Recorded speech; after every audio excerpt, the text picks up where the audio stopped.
అదే RTV app వార్తల్ని క్షణాల్లో చదివే అవకాశం ఉంటుంది. ఒక న్యూస్ పేపర్, ఒక టెలివిజన్ ఛానల్ మీ చేతుల్లో ఎప్పుడూ ఉంటాయి. అందుకే మీ అందరినీ కోరుతా ఉన్నాను, ఈరోజు విద్యార్థుల సమస్యలు కావచ్చు, లేకపోతే మహిళల సమస్యలు కావచ్చు, లేకపోతే నిరుద్యోగ యువకుల సమస్యలు కావచ్చు, లేకపోతే ఈరోజు చేనేత వృద్ధుల సమస్యలు కావచ్చు, దళితుల సమస్యలు కావచ్చు, ప్రతి దళిత కుటుంబానికి మరి 12 లక్షల రూపాయలు ఇస్తానని ఎలక్షన్ మేనిఫెస్టో అమలు చేసి రాసుకోవడం జరిగింది.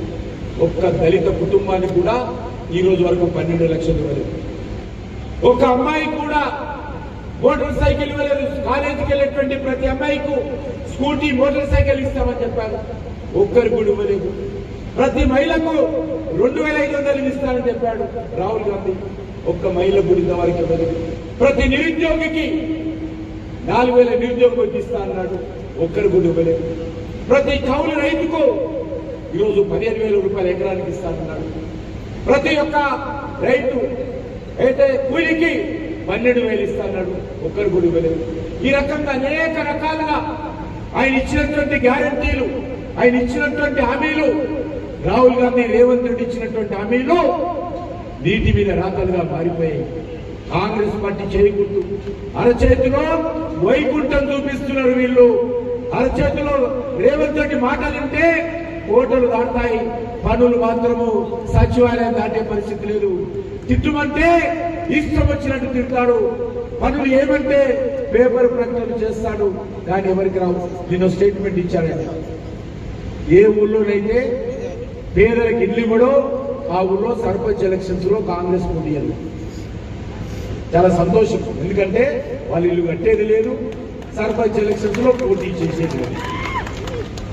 కాబట్టి మాటలు ఈ రకంగా ఈ మాట మీద నిలబడతాడంటే నిలబడు అని చెప్పాడు. మా పార్టీ తరఫున, మా ప్రభుత్వం తరఫున గ్రామాల్లో ఉన్నటువంటి పేదవాళ్ళకి ఇల్లు కట్టినాకనే ఆ గ్రామంలో పోయి కాంగ్రెస్ పార్టీ సర్పంచ్ గా పోటీ చేస్తుంది.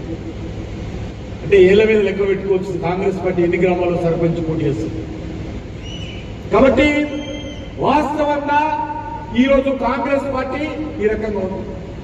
ఈరోజు నరేంద్ర మోడీ గారి ప్రభుత్వం ఎరువుల విషయంలో కానీ, కరెంటు విషయంలో కానీ, లేకపోతే పంటల బీమా పథకం విషయంలో కానీ, గిట్టుబాటు ధరల విషయంలో కానీ, ఎరువుల సరఫరా విషయంలో కానీ, లేకపోతే జాతీయ రహదారుల నిర్మాణం కానీ నేను ఇప్పుడు వస్తా ఉన్నాను. నేను నిజామాబాద్ నుంచి వస్తుంటే అద్భుతంగా నేషనల్ హైవే కడుతున్నారు నరేంద్ర మోడీ గారు. మీరు చూశారు బట్టి డిచ్పల్లికి వెళ్ళినా 61 నేషనల్ హైవే అద్భుతంగా నరేంద్ర మోడీ గారు ప్రభుత్వం కడుతున్నారు. నేను అడుగుతా ఉన్నాను కాంగ్రెస్ పార్టీకి, ఈ రకంగా ఎక్కడైనా ఒక్క రోడ్డు మీ రాష్ట్ర ప్రభుత్వం తరఫున వేస్తున్నారా? కేసీఆర్ గాని మరి ఇదే విధంగా కాంగ్రెస్ పార్టీ గారు చూపించారు. ఈరోజు మనకు 33 జిల్లాలు ఉంటే 32 జిల్లాలకు జాతీయ రహదారులతో అనుసంధానం చేసినటువంటి చరిత్ర నరేంద్ర మోడీ గారి ప్రభుత్వాన్ని మనం చేస్తున్నాం. ప్రతి గ్రామ పంచాయతీలో నేను కేసీఆర్ గాని రేవంత్ రెడ్డి గారిని అడుగుతా ఉన్నాను, ఏ ఒక్క గ్రామానికైనా గ్రామ పంచాయతీలకు గత మీరు 10 సంవత్సరాలుగా 11 సంవత్సరాలుగా ₹1 ఇచ్చారా గ్రామ పంచాయతీలకు అడుగుతా ఉన్నాను. నరేంద్ర మోడీ గారి ప్రభుత్వం గ్రామాలలో ఇంటర్నల్ రోడ్స్, వీధి లైట్లకు, పారిశుద్ధ కార్మికులకు, కరెంటు బిల్లుకు ఈరోజు నరేంద్ర మోడీ గారి ప్రభుత్వం 14th ఫైనాన్స్ కమిషన్ ద్వారా, 15th కమిషన్ ద్వారా, మనరేగా నిధుల ద్వారా ఈరోజు గ్రామాలు అభివృద్ధి జరుగుతున్నాయి. రాష్ట్ర ప్రభుత్వం ₹1 ఇవ్వడం జరుగుతుంది. కేంద్రం ఇచ్చిన డబ్బుల మీద ఈరోజు కాంగ్రెస్ ఎమ్మెల్యేలు, కాంగ్రెస్ మంత్రులు పెత్తనం చేస్తున్నారు తప్ప రాష్ట్ర ప్రభుత్వం ₹1 గ్రామాలకు ఇచ్చే పరిస్థితి లేదు. అందుకే మీ అందరికీ మనం చేస్తా ఉన్నాను, ఈ రోజు ఈ రాష్ట్రంలో మార్పు రావాలి. దురదృష్టవశాత్తు గత ఎన్నికల్లో మార్పు కాంగ్రెస్ పార్టీ మార్పు రావాలని కోరుకుంటే కేసీఆర్ ను ఫామ్ హౌస్ పంపించి కాంగ్రెస్ పార్టీని తెచ్చారు. కానీ అది మార్పు కాదు. ముఖ్యమంత్రి మాత్రమే మారాడు, జెండా మాత్రమే మారింది, పార్టీ మాత్రమే మారింది.